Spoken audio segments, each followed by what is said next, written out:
Om Swastiastu. Pemirsa, selamat berjumpa dalam acara perbincangan kita, dan kita sekarang berada di kantor Dinas Kebudayaan Provinsi Bali, dan kita akan berbicara dengan Kepala Dinas Kebudayaan Provinsi Bali, Bapak Profesor Wayan Kudanyane. Kenapa kita bicara soal ini? Karena kita ingin membahas terkait dengan kemajuan kebudayaan Bali. Kita tahu persis bahwa selama masa pemerintahan Gubernur Bali Bapak Wayan Koster, tentang kearifan lokal luar biasa diberikan perhatian khusus. Banyak sekali hal-hal potensi lokal Bali, baik masa lalu, masa sekarang maupun masa kini, yang sudah diangkat dalam berbagai kegiatan termasuk event-event. Nah, untuk itulah kita akan membahas dengan Kepala Dinas Kebudayaan Bapak Profesor Wayan Kudanyane. Kita sapa dulu. Om Swastiastu, Pak Prof. Om Swastiastu, Pak Gus. Sehat ya? Sehat. Luar biasa. Sehat. Rahayu. Luar biasa Pak Kades. Ini Pak Kades, saya lihat dari sisi jabatan sangat muda, dari seorang akademisi kemudian menjadi seorang kepala dinas, dan banyak sekali terobosan-terobosan yang dilakukan dalam hal kebudayaan Bali. Bisa dijelaskan ketika pertama kali menjabat Kades itu, apa yang tergambar terkait dengan kebudayaan Bali itu?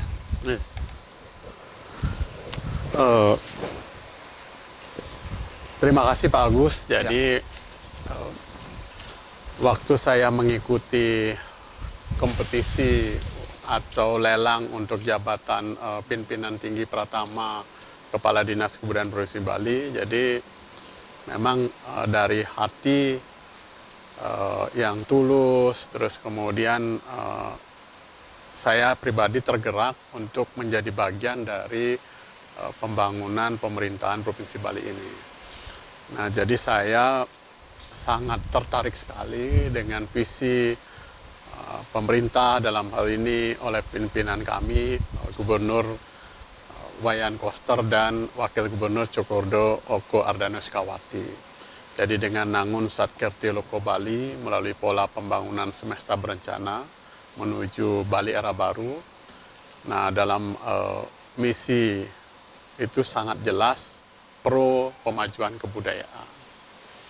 Nah, sebelum itu, jadi di dalam dunia kampus kami taruhlah di dalam hal seni rupa umpama sudah menjadi kegelisahan yang panjang, terus kemudian menjadi cita-cita bersama seniman Bali bagaimana pemerintah Provinsi Bali ini mengelola kebudayaannya untuk lebih komprehensif. Jadi tidak hanya pada satu bidang kebudayaan saja, tapi menyeluruh. Nah, pada visi pembangunan Provinsi Bali ini sangat jelas dan rinci, saya kira. Jadi bagaimana tatanan adat, tradisi, seni budaya, dan kearifan lokal dilindungi, terus kemudian dikembangkan, dimanfaatkan untuk kesejahteraan lahir batin, dan juga dilakukan pembinaan secara berkelanjutan. Nah, jadi gagasan ini baru saya temui dalam pemerintahan yang dipimpin Gubernur Pak Wayan Koster ini, dalam pengertian yang sangat jelas, lebih terperinci, apalagi di awal gagasannya memang menyusun kemudian menetapkan payung hukum sehingga pembangunan kebudayaan itu berkelanjutan, konsisten, dan juga menyemesta untuk Bali.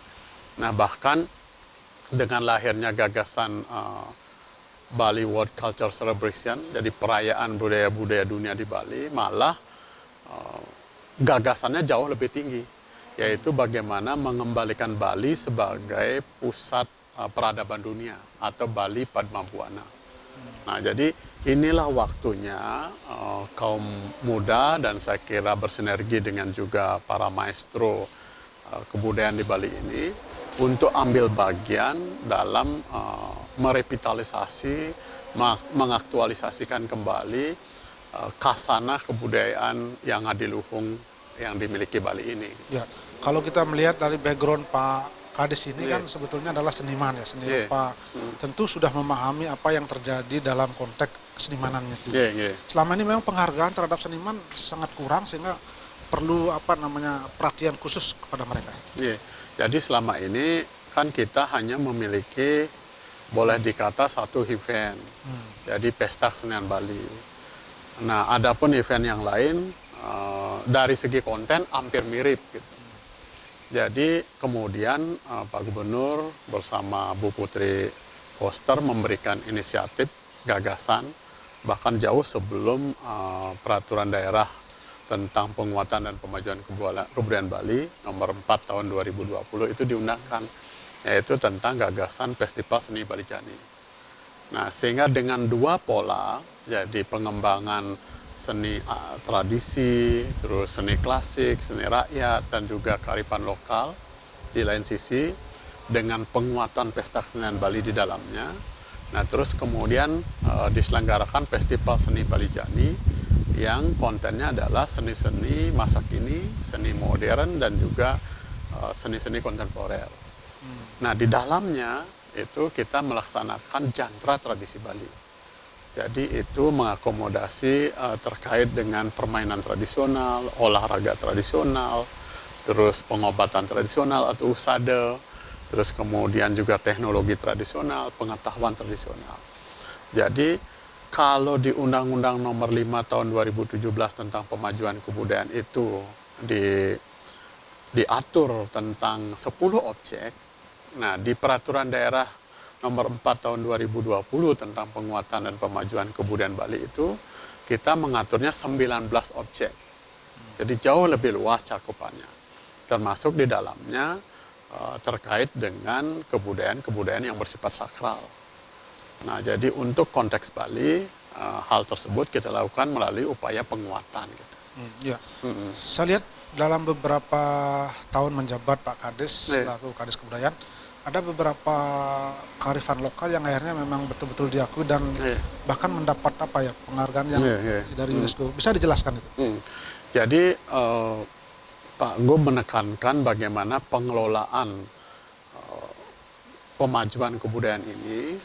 Jadi dari sisi legalisasinya itu harus dijaga untuk kemudian bisa dapat penguatan baik terkait nilainya maupun terkait dengan legalitas hukumnya. Nah, sehingga dari sisi ini pengarus utamaan fasilitasi hak cipta itu sangat kuat. Gitu. Jadi sebelum terbentuk Badan Inovasi dan Riset Daerah, itu kita mengelola, memfasilitasi pendaftaran hak cipta. Nah, tahun 2020 itu kita fasilitasi, terus 2019 juga kita fasilitasi. Nah, setelah BARI terbentuk tahun 2020, BARI lebih ke depan terkait tentang itu. Nah, tetapi tentang kekayaan intelektual komunal, jadi di luar hak cipta, nah kami bekerja sama dengan Kanwil Komham Bali. Jadi terkait dengan nilai-nilai tradisi, dan juga hal-hal yang berkaitan dengan ritus dan hal-hal yang bersifat sakral itu kita anggaplah legitimasi keberadaannya dengan kita daftarkan sebagai ekspresi budaya komunal. Artinya memang sekarang budaya-budaya komunal itu sudah ada kekuatan hukumnya, bahwa itu milik masyarakat kan? Iya, milik masyarakat. Sebelumnya kan bebas atau mungkin jadi tidak ada upaya pelindungan dan pengakuan secara legitimasi hukumnya. Itu berapa kebudayaan, berapa unsur seni seperti itu yang mendapat legitimasi? Jadi yang dalam waktu tidak berapa waktu yang lalu itu ada 19 ya. 19. Nah, sebelum itu, di Kementerian Pendidikan dan Kebudayaan itu juga ada penetapan warisan budaya tak benda. Jadi terkait dengan nilai-nilainya, jadi dia sebagai warisan tak benda itu kita juga daftarkan dan ditetapkan oleh Kementerian Pendidikan dan Kebudayaan melalui Direktorat Jenderal Kebudayaan. Jadi satu objek itu dua sisinya gitu. Jadi dilegitimasi secara hukum oleh Kemenkumham, nilai-nilainya diakui oleh negara melalui Kementerian Pendidikan dan Kebudayaan. Nah, terus kemudian atas objek ini, kreativitas barunya seperti bagaimana ini menginspirasi lahirnya seni-seni baru, termasuk juga seperti anggaplah tentang ekspresi budaya komunal terkait dengan pengetahuan tradisional tenun endek gitu. Ya. Nah, kemudian kan kita bersama lakukan. Kalau di kami di kebudayaan ada lomba busana ke kantor berbahan tenun endek gitu. Jadi memang saling melegitimasi, terus kemudian saling membiarkan ini sebagai upaya bersama dalam melakukan pengembangan dan penguatannya. Baik, kita hentikan dulu Pak Kades, dan pemirsa kami akan kembali nanti setelah pariwara berikut ini.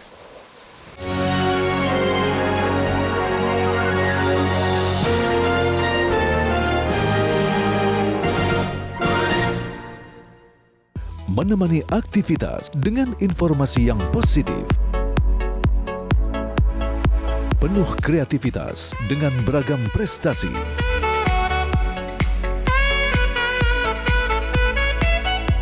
Membuka wawasan penuh inovasi.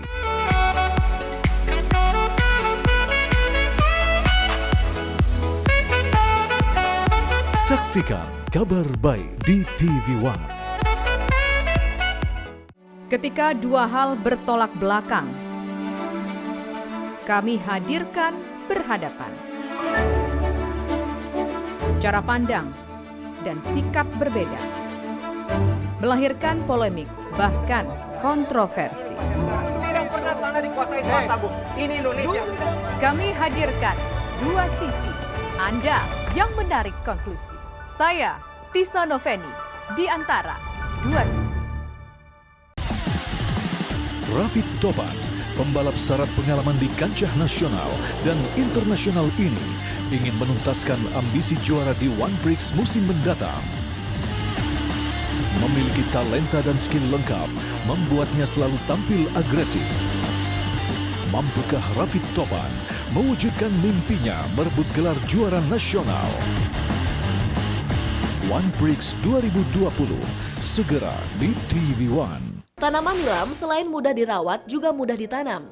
Dengan hanya menggunakan sistem stek, tanaman ini mampu tumbuh dan berkembang. Biasanya, mereka menjual kepada tengkulak besar dengan harga beragam, dari Rp500.000 hingga Rp800.000 per kilonya. Pewangian dari bunga, buah-buahan, hingga aroma kayu, kini berkembang menjadi sebuah industri besar, industri parfum.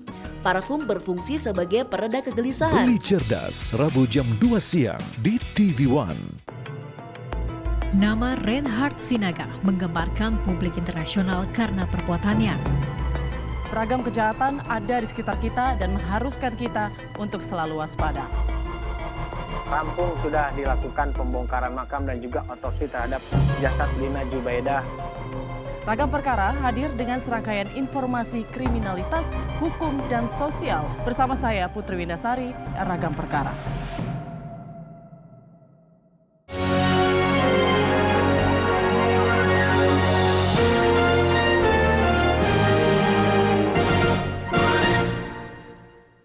Pemirsa, masih dalam acara perbincangan kita dan masih bersama Kepala Dinas Kebudayaan Provinsi Bali, Bapak Profesor Wayan Anyane.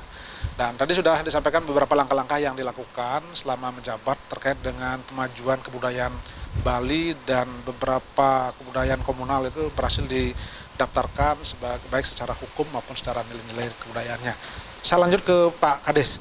Oke, Pak Kades, ini mungkin masyarakat ingin tahu dan jelas apa saja yang sebetulnya kekayaan komunal, budaya komunal kita yang sudah diakui, dan sehingga masyarakat patut bangga bahwa ini adalah milik Bali, tidak lagi diklaim oleh orang luar. Kan itu sebetulnya tujuannya. Apa saja diantaranya itu? Jadi banyak ritus, terutama memang kepedulian kita bagaimana ritus ini terjaga, memang melekat dengan aktivitas ritual. Jadi pertama dari kita menetapkan terkait dengan pelindungan tari sakral di Bali. Jadi kita Dinas Kebudayaan dengan Isi Denpasar, PHDI Bali, dan juga Majelis Desa Adat Provinsi Bali itu menetapkan surat keputusan bersama terkait pelindungan tari sakral itu. Nah, itu di lain sisi. Terus berikutnya yang ditetapkan sebagai budaya, ekspresi budaya komunal, itu banyak sekali juga ritus yang terkait di dalamnya. Seperti tradisi ari-ari megantung di Bayung Gede, Tamani ya. Jadi kita juga lakukan kajian itu untuk penetapan tradisi Ari-Ari Megantung ini untuk warisan budaya tak benda nasional. Jadi kita lakukan secara serentak. Jadi di kedua database ini keberadaan ritus ini otomatis terlindungi secara legal hukumnya. Nah, jadi tidak bisa diambil begitu saja, apalagi untuk di luar tujuan-tujuan sakral gitu. Artinya untuk kepentingan masyarakat lokal sendiri apa manfaat yang bisa dirasakan selain tadi penguatan itu? Jadi kemudian pertama kan pada tahap masyarakat, yang sisi pertama masyarakat menjadi tahu bahwa tradisi yang dimiliki itu memiliki nilai penting. Nah, terus kemudian masyarakat luas juga menjadi mengetahui keberadaannya. Nah, tentu ini akan berefek kalau itu memang dikreasi sebagai semacam dalam tanda kutip destinasi untuk dikunjungi pada saat ritual itu berlangsung, atau juga mengunjungi situsnya di mana tempat lokasi Ari-Ari Megantung itu dilakukan. Itu kan bisa juga ada upaya-upaya hilirisasi yang bisa dilakukan, termasuk tidak menutup kemungkinan kalau memang itu diatur sedemikian rupa dari jarak yang sudah ditentukan di luar jarak sakralnya. Nah, itu bisa menjadi kunjungan bagi tamu untuk mengetahui betul bagaimana tradisi dan kearifan lokal Bali itu tetap ajeg menjadi melekat dari bagian masyarakat. Nah, itu kan efek yang dihilir sekali. Nah, sebenarnya yang lebih penting adalah bagaimana negara hadir untuk memberikan perlindungan bahwa tradisi sakral yang penuh makna, kebatinan dan fisik menyamankan sekian generasi Bali yang sudah berlangsung sejak ribuan tahun ini tetap terjaga kelestariannya. Kalau selama ini, akan tadi disebutkan ada beberapa, ada 19, ada sekian. Sebetulnya kan banyak sekali kearifan lokal kita ya. Ya, betul. Sudah terinventarisasi nggak kira-kira banyak lagi yang perlu didaftarkan, perlu mendapat perlindungan seperti itu?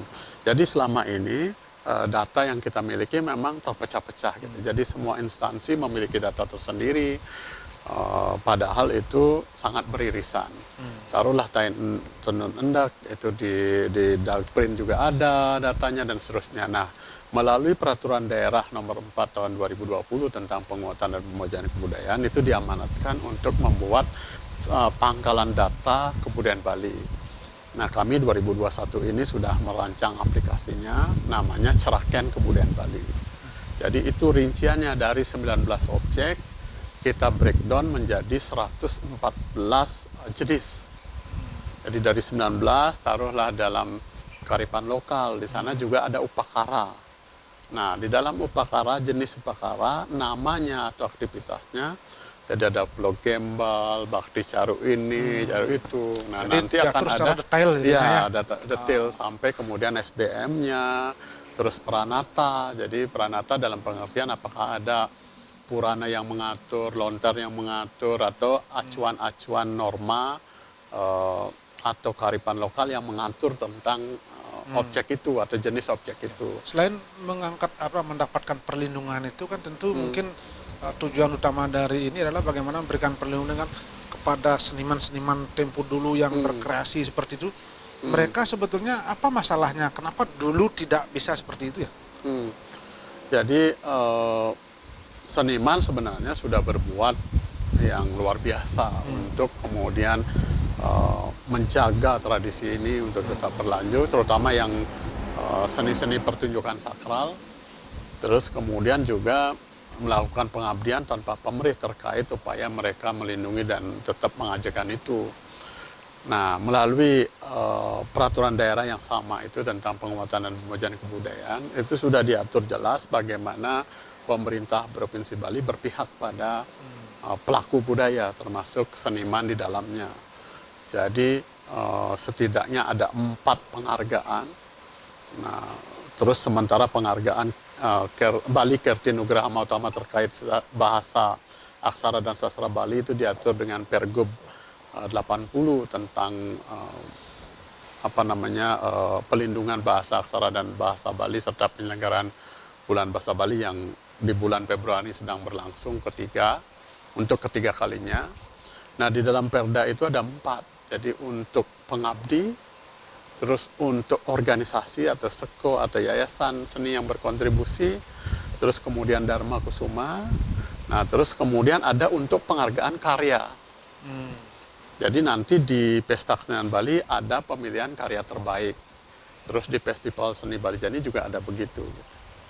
Jadi penghargaan itu sebagai wujud komitmen perlindungan secara nyata sebetulnya. Jadi kehadiran pemerintah Provinsi Bali terhadap mereka yang sudah berdedikasi luar biasa untuk pemajuan kebudayaan Bali. Selama ini kan kita tahu kalau seniman itu sebenarnya lebih banyak berkarya, dia tanpa dengan ikhlas, tanpa pernah memikirkan itu, sehingga hasil karya-karyanya kadang-kadang diadopsi oleh luar, kemudian bahkan dimodifikasi jadi karya orang lain. Itu kalau catatan Pak Kades, banyak nggak hal-hal yang begitu terjadi ya di Bali? Jadi kalau dari seniman akademisnya sendiri, jadi rata-rata generasi yang memang menjadikan pilihan berkesenian sebagai profesi itu kan sudah banyak, dan itu kebanyakan datang dari dunia akademis seni, baik itu di Kokar maupun di ISI dan juga perguruan tinggi yang mengelola pendidikan tinggi bidang seni. Nah, biasanya mereka sadar jadi untuk mendaftarkan hak ciptanya dan seterusnya. Tapi untuk pelaku-pelaku tradisional memang agak kurang gitu. Jadi masih juga ada, walau tidak seperti dulu, masih juga mereka percaya ya kalau tidak bagus tidak mungkin ditiru gitu. Jadi ada upaya yang ya sedikit agak longgar gitu untuk memberikan bagaimana karyanya itu ditiru gitu. Ada dikomersialisasi malah kan? Ya, malah ada yang dikomersialisasi, mereka kreatornya malah diabaikan gitu. Nah, pemerintah hadir sehingga penggalakan untuk fasilitasi pendaftaran KI, kekayaan intelektual, malah kita yang hadir ini gitu. Bahkan artinya pemerintah turut membantu sebetulnya di situ ya. Kita karena kadang-kadang mereka kan tidak paham, mereka mungkin tidak tahu jalurnya, dan bahkan pikirannya kalau urusan birokrasi agak ruwet ini, panjang kan itu ya. Padahal sekarang sangat dimudahkan, termasuk juga metodenya kan sudah online semua. Jadi tinggal bisa melalui kami akan koordinasikan dengan BARI untuk fasilitasi pendaftaran, terutama terkait kekayaan intelektual personal gitu. Baik, Pak Kades, kita hentikan sejenak, dan pemirsa kami akan kembali nanti setelah pariwara berikut.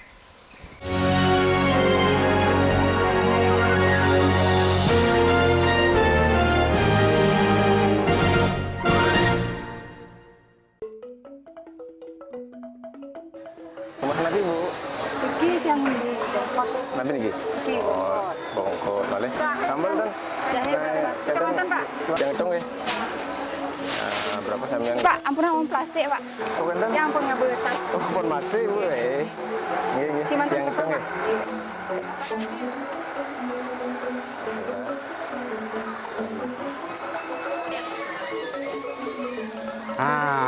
Pak, baiknya Bapak memang menyarankan pada pembeli untuk menyiapkan tas isi ulang seperti ini ya.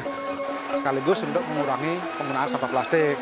Kita menyukseskan peraturan Gubernur Bali yang menyatakan Bali memang bebas sampah plastik ya. Mari kita wujudkan Bali bebas sampah plastik.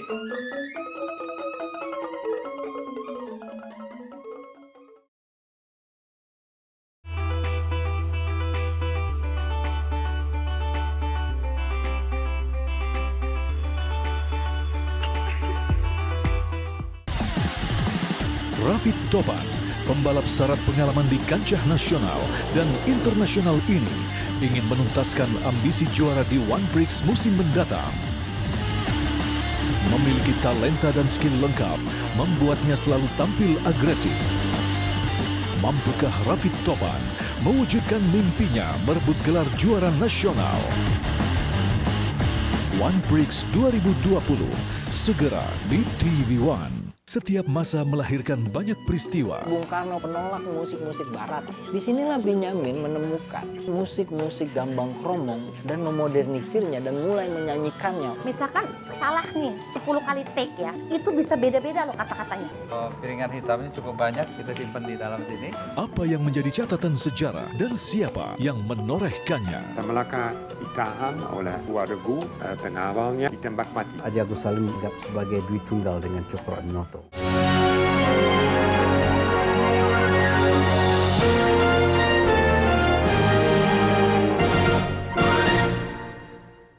Nah pemirsa, masih dalam acara perbincangan kita berkaitan dengan pemajuan kebudayaan lokal Bali dengan Kadis Kebudayaan Provinsi Bali Bapak Prof. Wayan Darnyane. Tadi kita sudah bicara bagaimana perlindungan terhadap seniman-seniman kita di Bali, menyangkut tentang berbagai hal, bagaimana mereka mendapat perlindungan dan penghargaan yang luar biasa di masa sekarang ini. Saya lanjut Pak Kadis. Nah, ketika bicara soal penghargaan dan sebagainya, yang paling fenomenal yang saya lihat sejak masa pemerintahan ini adalah tentang penggunaan aksara Bali, bahasa Bali, busana Bali. Itu gimana ceritanya kok bisa seperti itu, sehingga dan bagaimana evaluasinya sampai sekarang? Jadi terkait dengan pelindungan bahasa, aksara dan sastra Bali, Pak Gubernur sangat menyadari ini kan hulu dari bagaimana kita memahami kebudayaan Bali. Jadi dia hulu sekaligus juga akar. Nah, dengan memahami bahasa, aksara dan sastra Bali lah kita bisa masuk ke sumsum kebudayaan Bali. Sehingga belum Pak Gubernur dilantik, melalui tim transisi juga sudah menggodok peraturan Gubernur nomor 80 tahun 2018 tentang pelindungan bahasa, aksara dan sastra Bali serta penyelenggaraan Bulan Bahasa Bali. Jadi sebelum dilantik beliau sudah memahami ini harus menjadi anggaplah awal untuk kita melakukan upaya pemajuan kebudayaan yang lebih luas. Nah, sehingga penyelenggaraannya pun diselenggarakan di awal tahun. Jadi di bulan Februari yang bertepatan dengan Hari Bahasa Ibu Internasional. Nah, jadi di sini kita akan menjadikan pustaka lontar termasuk juga kearifan lokal yang bersifat oral, jadi yang bersifat tradisi lisan itu, untuk dikembangkan dan kemudian Bulan Bahasa Bali menjadi ruang aktualisasi bagi mereka yang memang telah berdedikasi dan menjadikan bahasa, aksara dan sastra Bali ini sebagai mata pencarian malah gitu. Jadi saya lihat memang sekarang ada kebanggaan anak-anak muda menekuni itu sastra Bali, kemudian bahasa Bali, aksara Bali, bahkan ada yang menyurat lontar menjadi penghasilan ekonomi ya. Itu apa mereka, bagaimana respon mereka secara umum, pandangan dari Pak Kadis? Ya, saya setuju juga seperti yang Pak Agus ceritakan, memang generasi muda, generasi milenial itu malah seperti ada prestis, kebanggaan untuk bisa tahu dan bisa mengetik gitu kan. Atau paling tidak berbahasa Bali lah dalam pidato-pidato itu kan. Sebelumnya orang kan susah pidato, sekarang wajib ya kira-kira seperti itu. Dari 17 pawimba atau lomba yang kita selenggarakan dalam Bulan Bahasa Bali yang ketiga ini sangat antusias gitu. Jadi musikalisasi puisi berbahasa Bali itu ada 24 grup yang masing-masing 5 orang. Nah, itu pun kita tutup karena biar tidak lebih gitu. Jadi artinya sangat antusias mereka ya. Antusias gitu. Kalau dulu susah nyari peserta ya. Bahkan disuruh-suruh juga tidak mau. Jadi kan lebih merasa gengsi bisa berbahasa Inggris. Nah, kalau sekarang malah bahasa Bali kalau bisa berbahasa yang secara baik, terstruktur sistematikanya ini ya. Itu malah menjadi kebanggaan dan banyak meme-meme yang dilahirkan dengan bahasa Bali gitu. Termasuk juga bagaimana kita menggarap penyelenggaraan Bulan Bahasa Bali ini dengan piranti-piranti teknologi, termasuk juga digital. Nah itu persoalannya kan di situ Pak Kadis. Ketika kita ada kemajuan teknologi, kemudian bagaimana dengan menjaga kearifan lokal. Contoh dalam hal penyuratan lontar. Sekarang kan ada sistem print komputer itu bagaimana caranya Pak Kadis menjaga keseimbangan itu? Jadi nah, taruhlah dalam prasi, ilustrasi itu kita bisa ditemukan. Jadi bagaimana tradisi prasi itu sekarang ada penggunaan teknik printing begitu, tapi di atas daun lontar. Nah, sehingga dalam beberapa segmen yang terkait dengan prasi eksperimental macam gitu, itu kita tetap terima. Tapi yang lahir, yang mengajibkan tradisi-tradisi yang memang pakem, jadi bagaimana menyurat lontar dengan pengutik atau pengerupak gitu, tetap kita latih dan beri nilai yang memang nilai seperti nilai seni gitu. Jadi sehingga pameran prasi atau prasara prasi yang terselenggara dalam bulan Bahasa Bali yang ketiga ini, itu pesertanya itu 89 peserta dari golongan yang paling senior sampai yang muda-muda gitu. Jadi ini sebuah suasana yang membangun optimisme bagaimana kearifan lokal Bali itu ternyata lentur, dia bisa hidup sejalan dengan perkembangan zaman dan teknologi. Gitu. Dari pihak tertentu dalam hal ini kan kampus, kemudian akademisi, sebetulnya kan itu pencetak generasi muda dalam hal menjaga pelestarian ini kan. Bagaimana perkembangan? Apakah pernah ada komunikasi? Karena mereka yang kira-kira biasanya melahirkan dulu kan anggaplah sastra daerah banyak orang tak suka masuk situ. Sekarang gimana perkembangannya dengan kondisi ini? Kalau di dunia pendidikan tinggi untuk program studi bahasa daerah itu dalam 2-3 tahun ini relatif meningkat mahasiswa barunya. Gitu. Jadi baik yang ada di Udayana, terus di Universitas Dwi Jendra, IKIP PGRI, termasuk yang bersentuhan dengan bidang keagamaan di Universitas Negeri I Gusti Bagus Sugriwa, atau juga Undiksa Singaraja gitu. Jadi sekali lagi termasuk juga bagaimana pemerintah Provinsi Bali menyiapkan tenaga penyuluh bahasa Bali untuk setiap desa dan kelurahan. Nah, sehingga gema tentang keberadaan bagaimana kita menjaga bahasa aksara Bali ini hidup di semua wilayah gitu. Malah skalanya jauh lebih luas dari Pesta Kesenian Bali.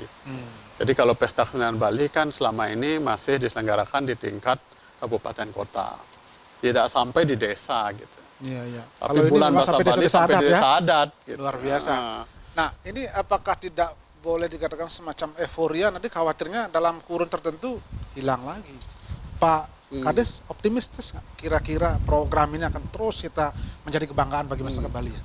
Jadi efektivitas pembangunan khususnya tentang terkait pemajuan kebudayaan Bali oleh Pak Gubernur itu dibangun boleh dikata terstruktur gitu. Jadi payung hukumnya, ada jangka panjangnya berarti ya? Payung hukumnya ditetapkan, terus kemudian programnya ditata sedemikian rupa. Memang ini jangkauannya jauh lebih jauh dan lebih luas. Nah, jadi kalau digoyah di tingkat regulasi umpama, tapi di tingkat masyarakat dia udah terbangun ekosistemnya gitu.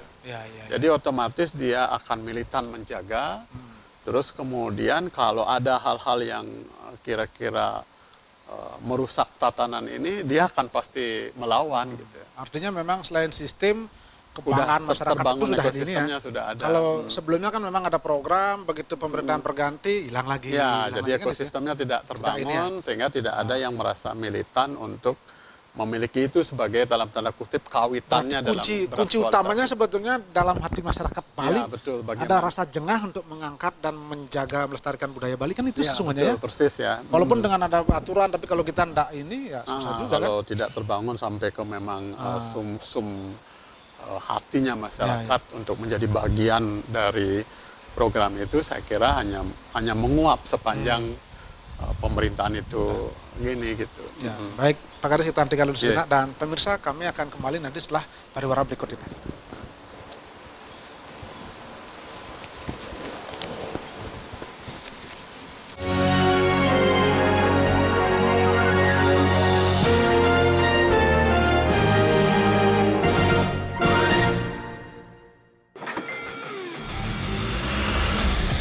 Rangkuman peristiwa dari arena otomotif. Dari hingar-bingar panggung balapan hingga pernak-pernik modifikasi.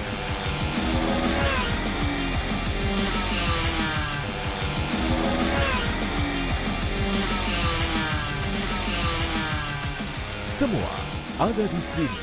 Auto One di TV One. Selamat sore pemirsa, Anda menyaksikan Sorotan. Tidak ada yang namanya tawar-menawar mengenai kedaulatan. Lagi-lagi investasi abal-abal dibongkar polisi. Montir pesawat kini mengangkasa. Dan kami sangat senang kepada TNI Angkatan Udara.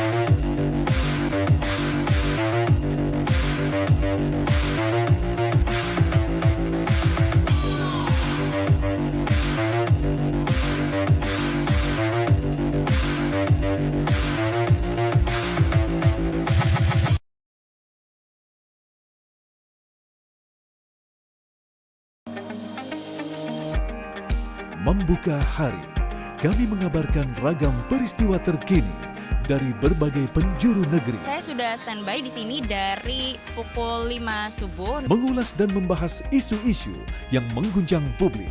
Hadir sejumlah narasumber untuk membahas hal ini. Mau menggelar saja janjian, untuk apa dilakukan? Pertama begini, kita menghormati proses penegakan hukum. Mengabarkan bagaimana duduk permasalahan, modus Apa sepak kabar terjang dari Indonesia Pagi di TV One.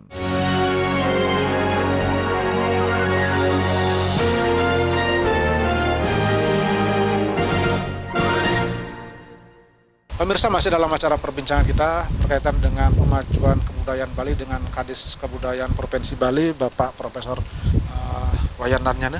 Dan tadi sudah bicara bagaimana sesungguhnya ada kebanggaan yang harus ditumbuhkan oleh masyarakat kita bahwa Bali itu banyak sekali budaya yang kuat dan didukung, nilai kearifan lokalnya tinggi sekali, dan ini sebetulnya yang paling utama di luar sebetulnya dari regulasi atau kebijakan-kebijakan pemerintah. Nah, kita akan lanjut sekarang ke Pak Kadis. Pak Kadis, salah satu terobosan yang saya lihat adalah dengan adanya Festival Bali Jani. Dulu masyarakat ketika bicara Bali, bicara kebudayaan, pesta kesenian Bali. Itu sudah lama sekali dan sampai sekarang masih menjadi kebanggaan. Sekarang ada istilah Bali Jani. Ini gimana? Apa ceritanya ini? Jadi lahirnya Festival Seni Bali Jani memang gagasan dari Pak Gubernur beserta Ibu Putri Kostal. Karena beliau adalah pelaku seni modern yang boleh dibilang sudah diimpikan nyaris oleh semua pelaku seni-seni modern di Bali. Jadi seni modern, seni kontemporer tidak mendapat ruang di dalam program pemerintah yang memang seluruhnya masih harus utamanya hanya pada seni tradisi gitu. Nah, sementara seni modern yang hidup di tengah-tengah kreativitas kaula muda dan kaum milenial Bali ini tidak dapat wadah. Jadi musik modern, teater modern, terus puisi. Kalau di pesta seni dulu kan seni-seni tradisi saja ya? Seni tradisi, gamelan, andekan gong, pun, itu semua itu ya? Ya, andekan pun ada hanya menjadi sisipan, boleh dari kata begitu. Ya, ya. Nah, sehingga dengan dua pola, jadi sebenarnya ini sebuah jawaban dari mimpi-mimpi yang panjang, dari aspirasi-aspirasi yang sudah banyak disampaikan dalam berbagai forum oleh pelaku seni modern. Nah, sekarang terwadahi. Jadi akan menjadi lengkap dan sempurna saya kira bagaimana pemerintah Provinsi Bali ini hadir untuk mengelola, memajukan khususnya kesenian Bali secara total gitu. Bagaimana respon dari para seniman selama ini? Kan sudah berapa kali itu dilaksanakan? Ya? Nah, baru 2 kali ya, 2019, 2020, 2021, ini yang ketiga. Jadi yang istimewa itu walau masa pandemi, jadi Festival Seni Bali Jani kedua tetap kita selenggarakan, tetapi formatnya adalah format virtual. Sehingga kita buat tagline-nya waktu itu Festival Seni Bali Jani sebagai Bali Art Virtual. Gitu. Nah, jadi mulai kita ini awalnya dari fasilitasi 202 komunitas untuk berkarya seni-seni virtual. Jadi begitu pandemi, seniman mengeluh dan frustasi, tidak ada ruang untuk mereka bisa berekspresi, terus kemudian menyalurkan karyanya. Nah, kita berinisiatif untuk memfasilitasi 202 komunitas untuk berkarya seni virtual. Nah, ini tidak hanya seni modern, seni tradisi juga memakai media-media virtual itu. Sehingga secara serentak boleh dibilang ada transformasi teknologi. Jadi biasanya berkreativitas, latihan, terus kemudian pentas. Itu kameranya menjadi dokumentasi gitu. Jadi sekarang dia mengkreasi dengan editing, dengan teknik-teknik virtualisasi, mengemas karyanya. Artinya memang menjadi seniman harus belajar teknologi itu ya. Belajar teknologi atau paling efektif berkolaborasi. Jadi kata kunci untuk bisa bertahan dan tetap bisa kreatif di masa pandemi memang kolaborasi. Nah, persoalannya sekarang kan ketika selain kita berkarya, berkreasi, kan bagaimanapun juga seniman-seniman kita perlu penghargaan secara ekonomi. Nah, bagaimana Pak Kades memberikan gambaran kepada mereka bahwa sebenarnya berkarya ini juga bisa secara ekonomi menghasilkan. Karena kita lihat seniman-seniman banyak yang mungkin hanya puas dengan berkarya tanpa berpikir soal ekonomi itu. Jadi kalau dari sisi pemerintah, jadi begitu kami mengelola pemajuan kebudayaan khususnya tentang seni, jadi kami bersama menyusun Peraturan Gubernur 62 tahun 2019 tentang standar tarif pegelaran. Jadi kalau dulu berapa ada anggaran itu mungkin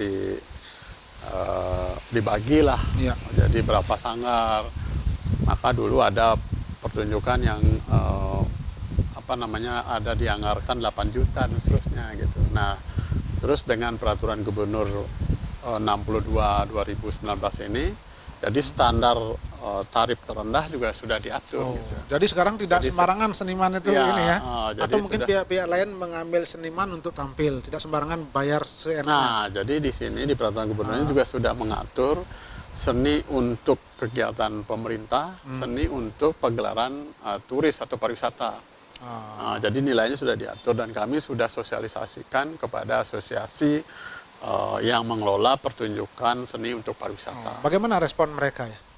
Nah, jadi mereka juga menerima karena mereka rata-rata juga pelaku seni gitu. Jadi tinggal membuat dan kemudian seniman, pelaku seni saling menjaga ini. Biasanya kan di sisi seniman juga kadang tidak melakukan negosiasi yang artinya dia berapapun dibayar ya silahkan aja, kan kadang-kadang jangan seperti itu. Yang penting bisa tampil gitu ya. Jadi memang sudah kita atur seberapa mungkin tarif. yang paling sering kita dikeluhkan masyarakat kan ketika ada penarik kecak ke hotel naik truk seperti maaf misalnya sapi seperti itu. Itu sekarang ada nggak peraturan-peraturan yang mengatur itu ya?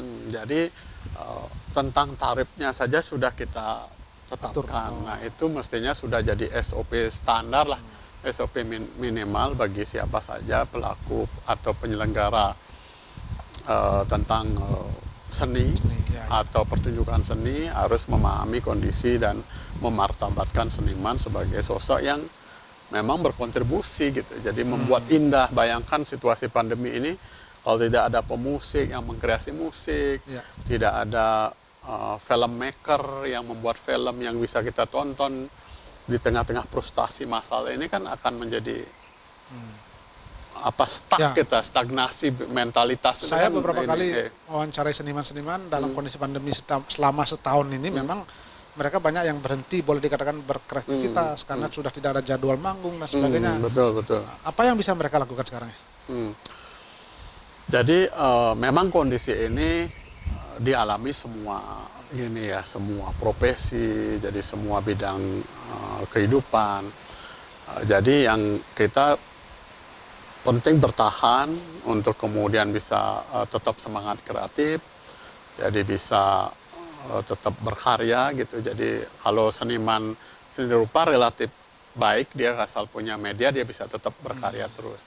Seni pertunjukan memang kalau tidak ada jadwal panggung kan dia hanya bisa latihan. Nah, sehingga kita mengharapkan memang penyelenggaraan kegiatan terutama tentang seni ini tetap terselenggara. Nah, sehingga 2021 ini dalam bentuk yang kecil kita bisa sumbangkan ke masyarakat seni, yaitu penyelenggaraan Pesta Kesenian Bali. Jadi jadi Pesta Kesenian Bali akan ada ini ya? Akan ada 2021. Jadi tahun 2020 lalu kan tertunda ya? Karena pandeminya, dan itu terjadi di awal tahun kan memang membuat kita shock formatnya seperti apa dan seterusnya. Termasuk juga cuma nanti formatnya beda ya kira-kira. Ya, jadi situasi kita kan sudah terlatih nih. Jadi waktu itu memang kita tidak memahami bagaimana mengelola event dalam situasi pandemi. Nah, sekarang sudah sama dengan penyelenggaraan Bulan Bahasa Bali ini, jadi kita hibridkan antara luring dan daring gitu. Jadi yang mana luring, yang pesertanya terbatas, terus yang mana kira-kira memiliki peluang antusiasme penonton yang tinggi seperti Gong Kebiar umpama. Nah, kita buat daring. Nah, kita tampilkan mungkin streaming atau bagaimana polanya melalui media televisi dan jadi media. Memanfaatkan kemajuan teknologi. Ya, betul. Baik, Pak Kadis, kita hentikan sejenak, dan pemirsa, kami akan kembali nanti setelah pariwara berikut ini.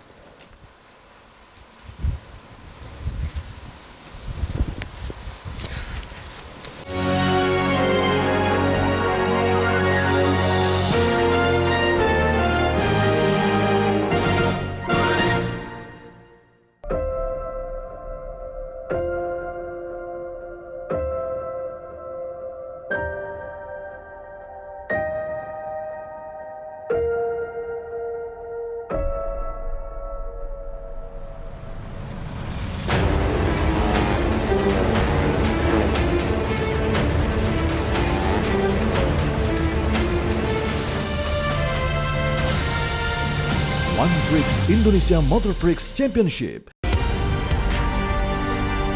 mengupas isu-isu nomor 1. Tragedi meninggalnya ratusan petugas KPPS. Konfirmasi sumber-sumber utama. 22 Mei 2019 ini berbeda dengan hari pertama kan? Memberikan yang tersembunyi. Kita ini responsif ketika diserang. Kontroversi. Atau skill malam. Konspirasi. Bertahan menguasai dunia. Bukan cerita, tapi fakta.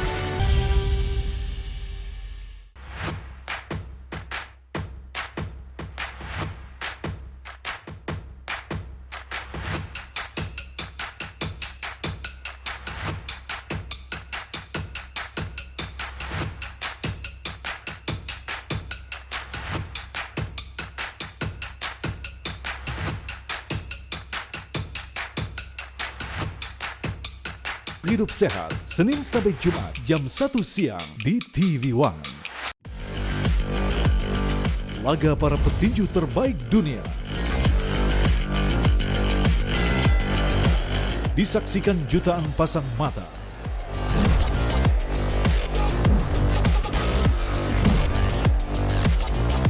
Menyajikan kelas pertandingan yang berbeda.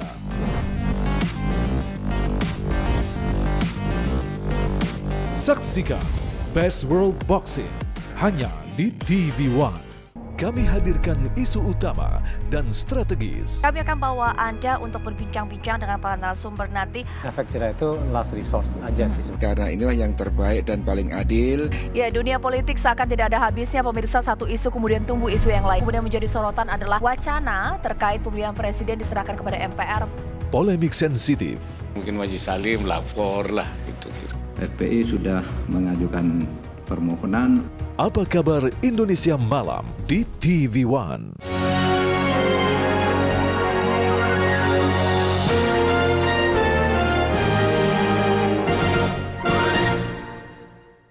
Pemirsa, masih dalam acara perbincangan kita dan masih bersama Kepala Dinas Kebudayaan Provinsi Bali, Bapak Prof. Wayan Adnyane. Dan tadi bagaimana kegiatan Bali Jani itu luar biasa, bahwa itu menjadi karya terbaru selama beliau menjadi kepala dinas dan memadukan kemajuan teknologi. Bagaimana seniman-seniman itu tetap berkreasi di masa pandemi. Saya sekarang lanjut ke Pak Kadis. Nah, selama 2 tahun ini sudah banyak sekali program yang berbasis kearifan lokal dilakukan dan memajukan, dipadukan dengan kemajuan teknologi. Nah, ke depan apa yang kira-kira masih perlu digarap ya?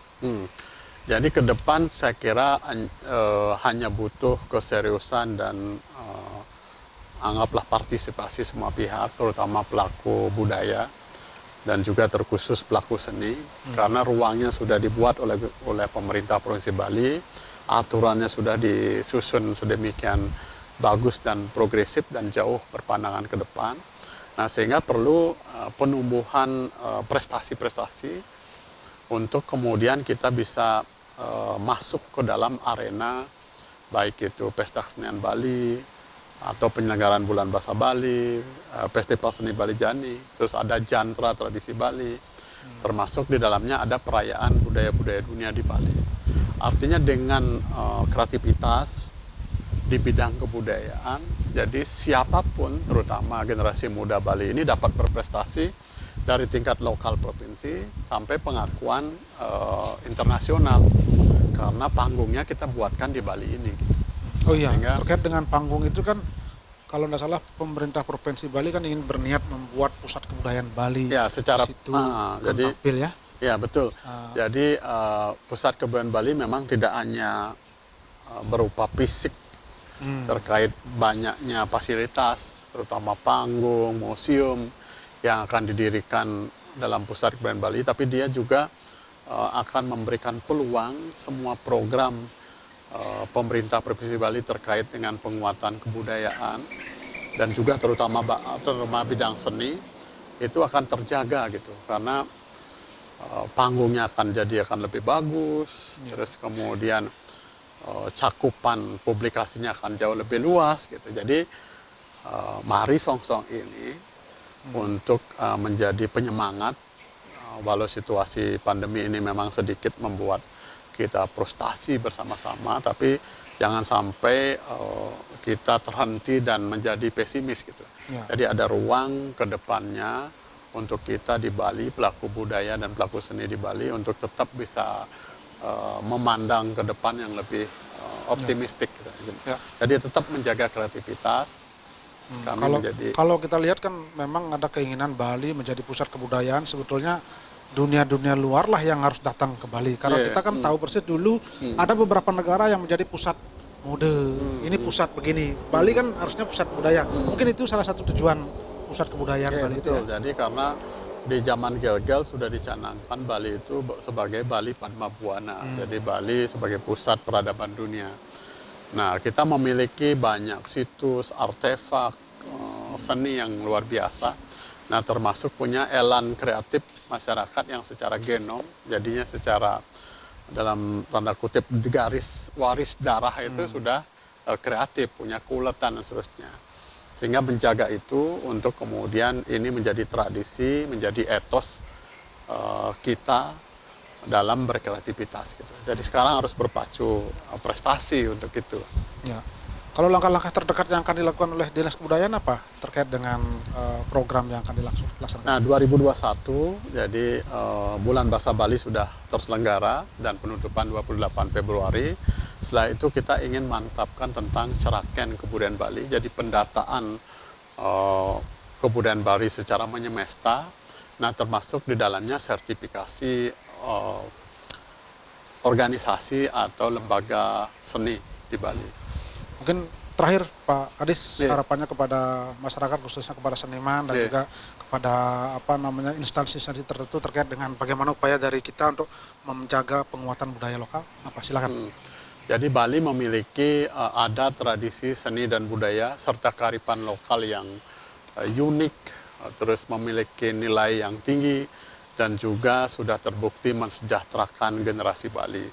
Nah, mari kita jaga bersama, terus kemudian jadikan ini sebagai basis elan kreatif kita hari ini untuk menatap masa depan yang lebih berkarakter dan juga sejahtera secara bersama-sama.